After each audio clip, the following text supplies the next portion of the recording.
বাংলাদেশের মানুষ ভারতের কৃষকদের গম চুরি করে কেটে নিয়ে পালাচ্ছে, এই নিয়ে যুদ্ধের আকার ধারণ করছে। মসজিদ থেকে জুতো চুরি হচ্ছে আর গমটা চুরি করবে না?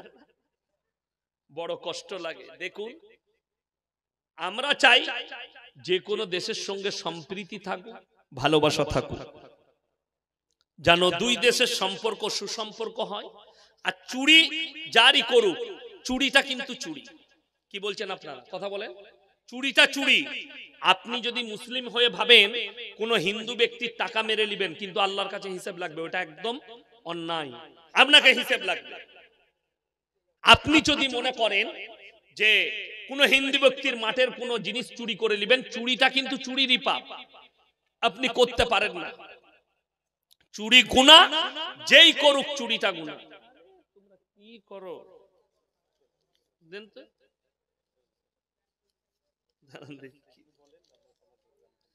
কিছু কিছু যুবক অথবা কিছু কিছু লোক হাদিস কোরআন বোঝে না, অথচ হাদিস কোরআন নিয়ে পুটি পাকামি করে। তো কোন কোন ইমাম সাহেবকে দেখতে পাওয়া যাচ্ছে যে মসজিদ কমিটির ভয়ে হাদিস কোরআনের বাইরে কথা বলছে, তাদের করণীয় কি? এবং ইমাম সাহেবদের বেতন কত হওয়া উচিত? ইমাম সাহেবদের বেতন কম হলে কি তার পেছনে কবুল হবে? দেখুন, শেখ উত্তর দিবে, তাও আমি একটা কথা বলে দিই।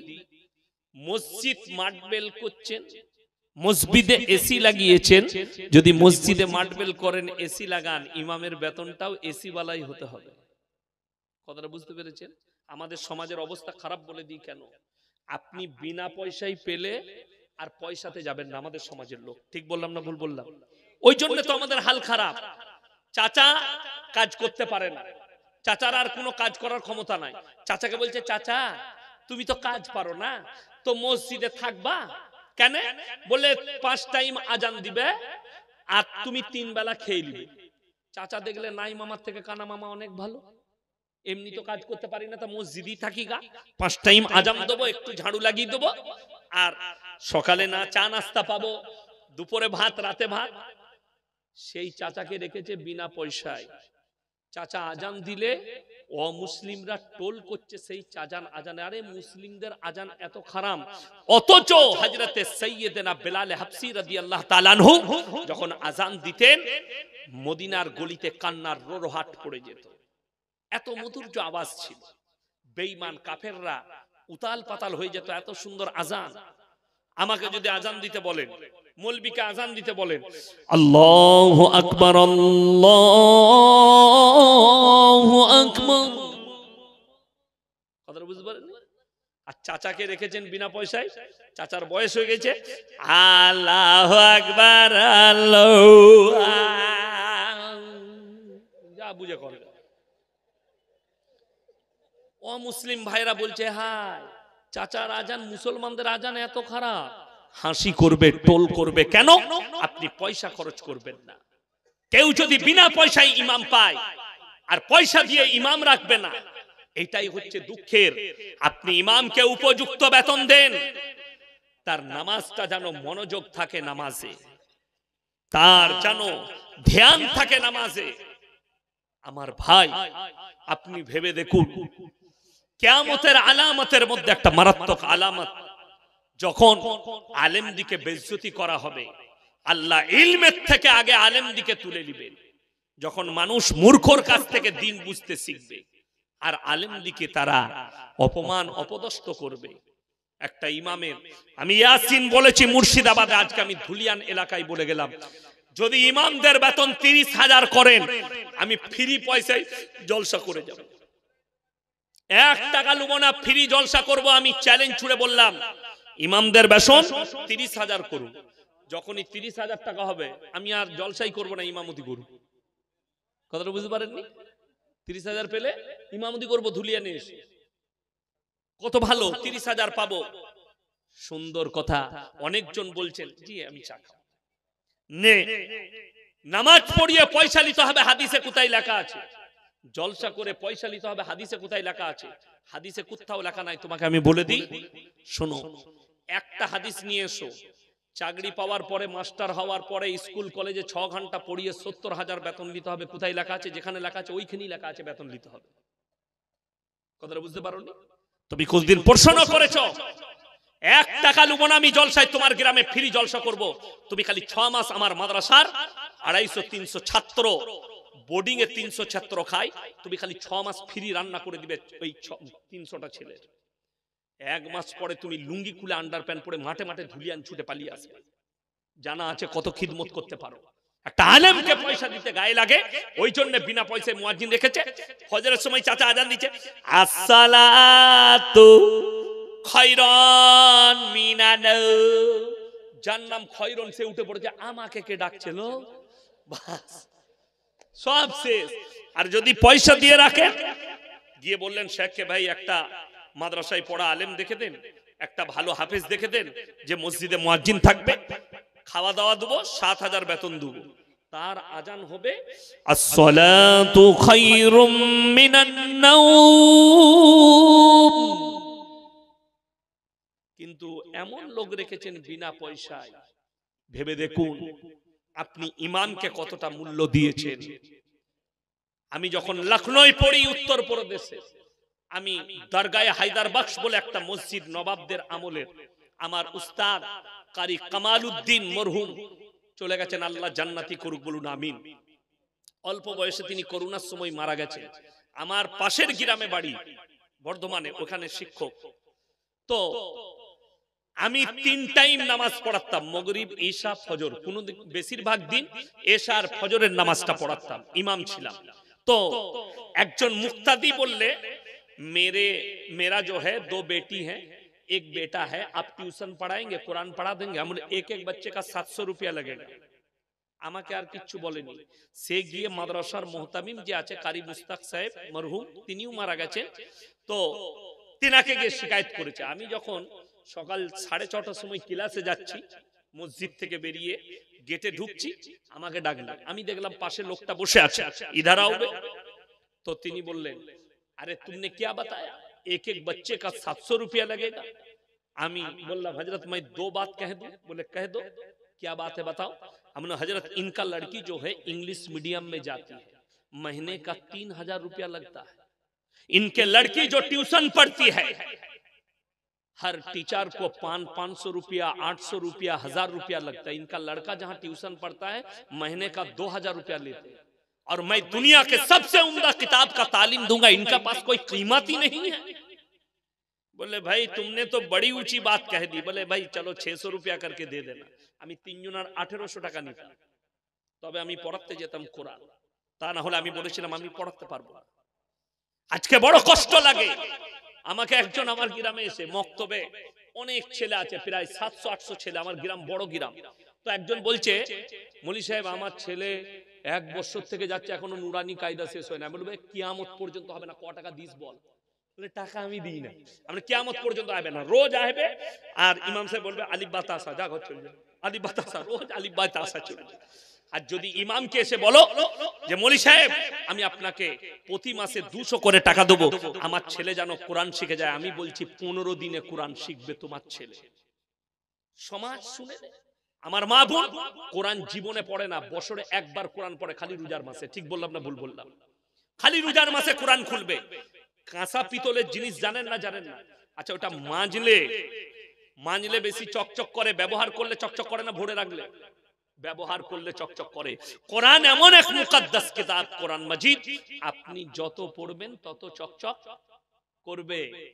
অনেক এমন বাবাজি আছে, হাজী সাহেব, এমন মুসল্লি আছে, তাদের কোরআনের বহু সূরা মুখস্থ হয়ে গেছে। ঠিক বললাম না?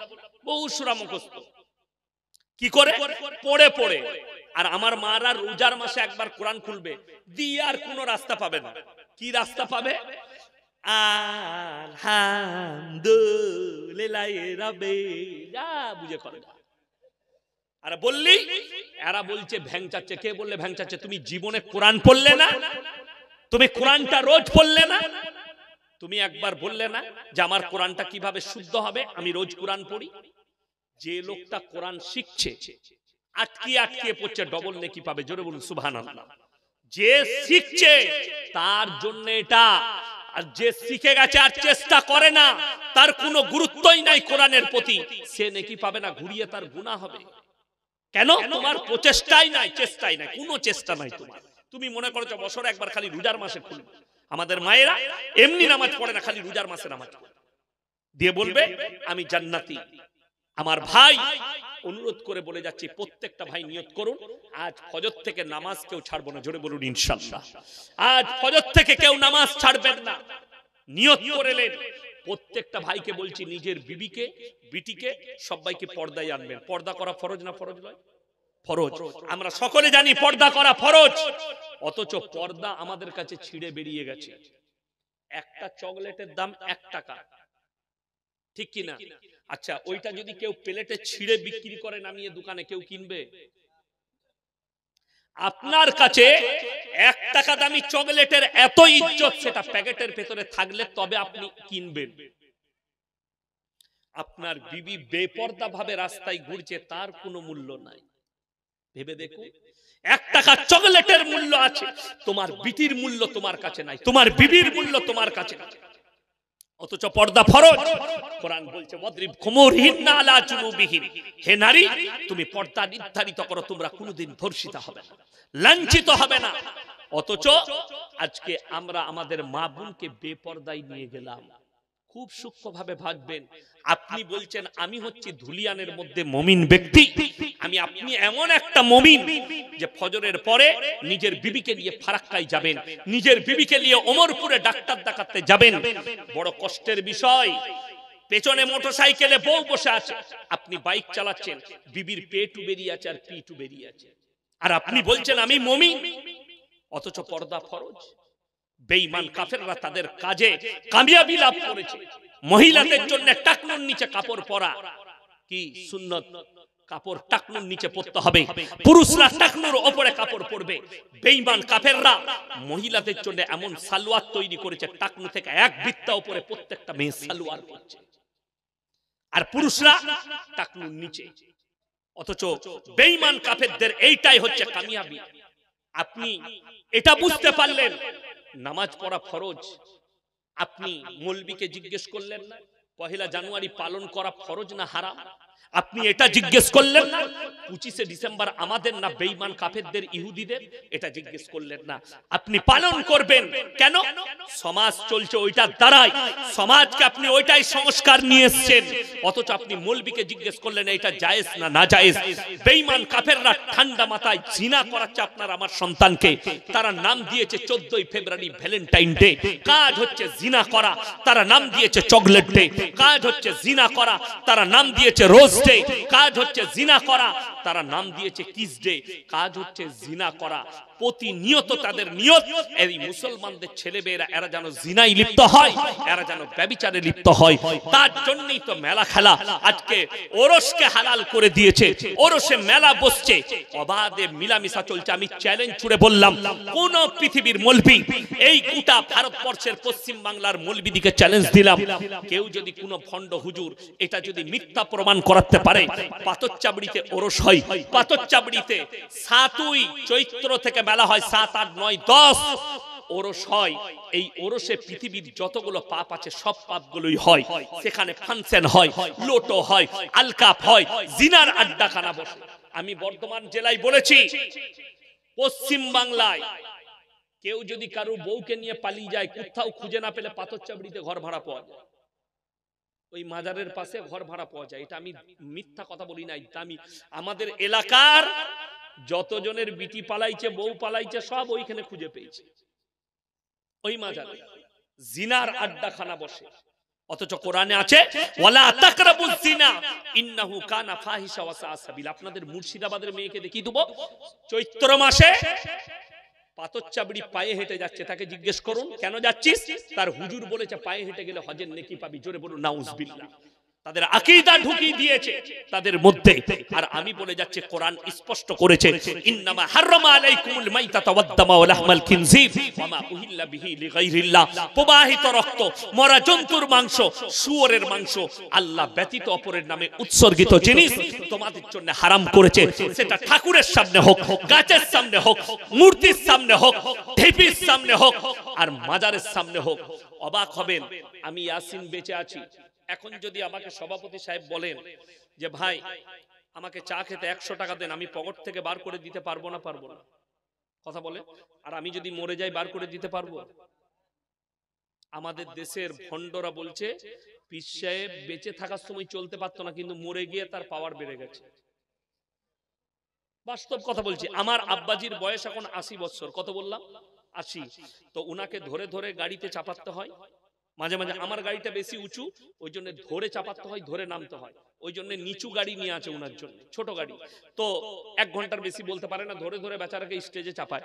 এখন যদি আমার আব্বা আমাকে ওসিয়ত করে, বাপ ইয়াসিন আমি যদি মরে যাই, আমার কবরটা, আমাদের বর্ধমান জেলার দুপাশে দুটো বড় নদী, একটা হচ্ছে দামোদর নদী, সেটা হচ্ছে দক্ষিণে, আর উত্তরে বীরভূম জেলার মধ্যখানে আছে অজয় নদী। এই দুটো নদী। আমার আব্বাজি যদি বলে, দামোদর নদী আমাদের বাড়ির কাছে, খুব জোর হলে 8 কিলোমিটার। তো আমার আব্বাজি যদি বলে আমি মরে গেলে বাবা আমাকে নদীর মধ্যখানে কবর দিবি, এটা আমার পালন করা যাবে? আমাকে দুটো জিনিস ভাবতে হবে।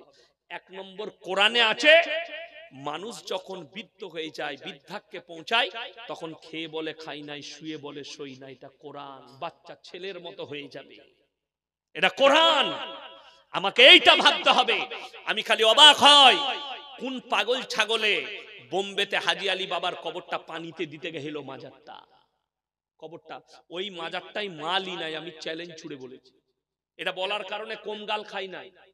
বোম্বে থেকে ফোন করে গাল দিচ্ছে।